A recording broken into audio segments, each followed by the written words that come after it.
every time, mapunta talaga ako sa online selling kaagad. Yes. I didn't realize na may mga pagkakataon na kumakanta ka. Of course, Tito Boy, we did a noontime show. Kailangan game tayo. I remember everyday sabi sa akin ni Tito Boy, Mariel, okay lang sa akin. Kasi everyday magsusumbong ako dyan kay Tito Boy. Tatawag ako. Sabi ni Tito Boy, ay nako, 3 o'clock na, tatawag na naman yan. So every 3 o'clock tatawag ako sa kanya. I remember he told me, Mariel, wag kang pikon. Be game. So I remember that.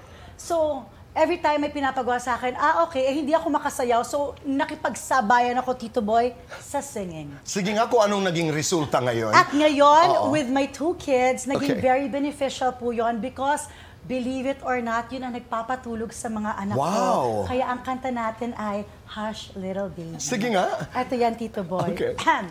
Hush, little baby, don't say a word. Mama's gonna buy you a mockingbird. If that... Kaya ganun yung kanta, Tito Boy. Sa awa ng Diyos, everyday may pinapabili yung mga anak ko.